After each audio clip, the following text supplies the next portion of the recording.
college, and after I graduated, I moved to Edmonton, and I worked for the School Board and Special Education Resource Center. And after some colleagues berated me for working so hard and making them look bad, I knew the bureaucracy system was not for me.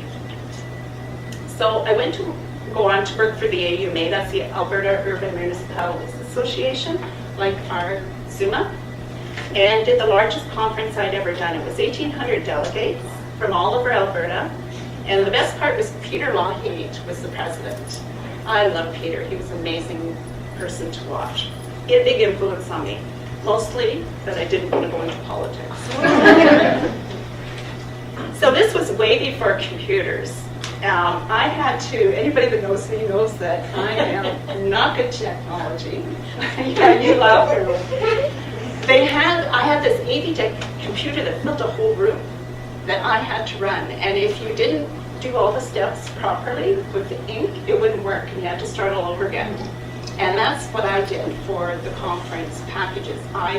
It was pretty horrible. And then you didn't have a computer, right? You used a typewriter to do all the delegates, batches, and all those changes. It was crazy. So I always say I did the worst first. So even though technology scares me, it's nothing like what I used to have to do.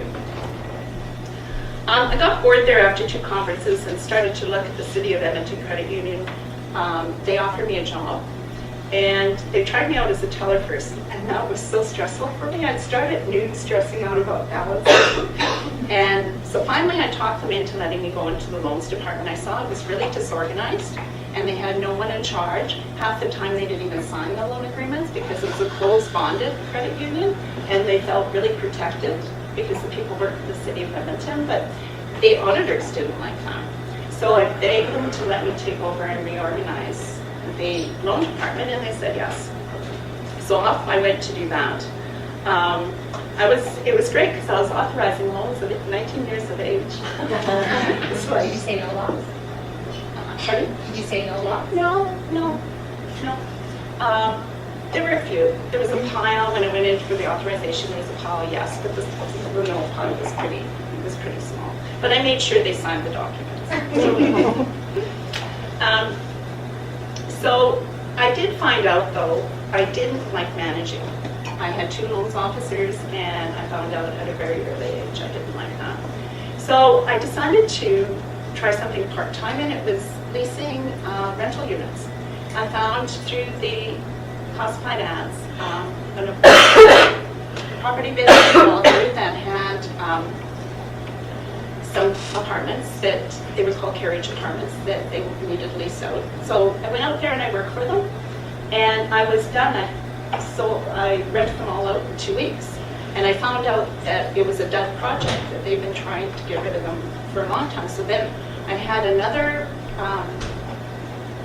property management company come after me and offer me a really good job for renting in a brand new project called the Hargate downtown. And I did it on weekends, and I was making more money doing that than I was as a loans manager. So after a while, we were done that project, which was an award-winning project and got lots of profile for them. They offered me a position helping them out with selling condominiums in Edmonton, and we had 3 projects. And they handed me this property and said, okay, you figure out, you go do some research on what we should build there. So I came back with a really bizarre idea. It was a 3.5-story condominium project at $49.99. But our interest rates at that time were 12 to 21%. Like one neighbor could be 12, one could be 21, one could be 16.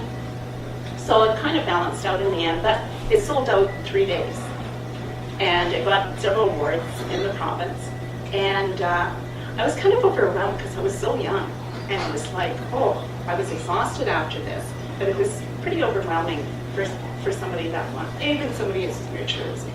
So after that, they offered me a position as a marketing director, and I thought, should I try this again in management? So I did, and I regretted it. It was just like babysitting kids on Monday morning in the end. Oh, somebody stole my client. Was your client? They wouldn't have bought from somebody anyway. So Compassion. yeah. Lots of compassion. Yeah. So I went looking at it again, and one of our suppliers, Citation Cabinets, was looking for somebody for Northern Saskatchewan to establish them here. So I said, I'll take it and move back to Saskatoon. And so I sold to contractors and dealers, and it was actually lots of fun. One property, Melcor Developments out of Edmonton, Tim Melton and I had actually met on the Hudak board in Edmonton, and they were starting to integrate into Saskatoon from Regina. So I went after them, and they were really high-end at $129,000 to $169,000. $169,000 bought a 5-bedroom, 1-den home on Emerald Place. That was my most expensive house that I sold, and it was crazy. So I got their contract and started working with them, and then got bored sitting there waiting for people to come in. We did well, but it was just, and I handled the marketing, and which was fun, and their advertising, and working with hands-on with the subtrades was fun too. And but then I was getting courted by a lot of brokers in Saskatoon, and it was really interesting coming from Edmonton, where it was so professional. I would observe some of the real estate agents that came in, and I was just astounded. Like, there were women that would come in with pink velour track suits, remember when they were and I'd just be, really? You're a real estate agent? And you know, the average age in real estate agents, I think we're down there with about 650 agents. Seriously, it was about, like, people went in when they were retired, right? Mm-hmm. So I was going like, really? That's why she's wearing a tracksuit. She was retired. Yeah. I went to Florida. Yeah. So then I decided, I was offered one broker. I really chose carefully, and I took the 20th Street branch, Bay LePage office, because I thought, well, I could really rise to the top fast there. Because River Heights, there were a lot of really good agents there, and it worked. But I didn't realize that it wasn't just the branch; they combined all 5 branches, the production. And but in 6 months, I was Rookie of the Year, and it didn't make a lot of agents happy. There was a bit of dissension with the River Heights branch, because I walked in with 8 Melcor homes that they waited for me because they knew I knew the product. So they waited until I went into real estate, and so I walked in with the nice listings. But I enjoyed it. So I moved to Remax in 1986. I had a project at that time.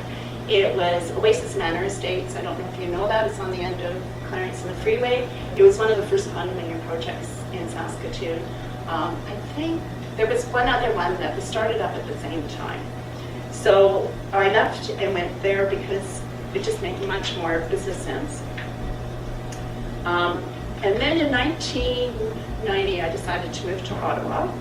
But that didn't work out. So when I moved back to Saskatoon, I decided about 14 years in the industry, I wanted someone else's name on my paycheck just to test it out. Tried that out for 3 years, and that was not a good thing. But what was good is I had started my degree in fundraising management with Grant MacEwan University, and it brought me on the road of working with nonprofits, not just as volunteer, but under contract. But I really did miss the big money. I made in my 20s.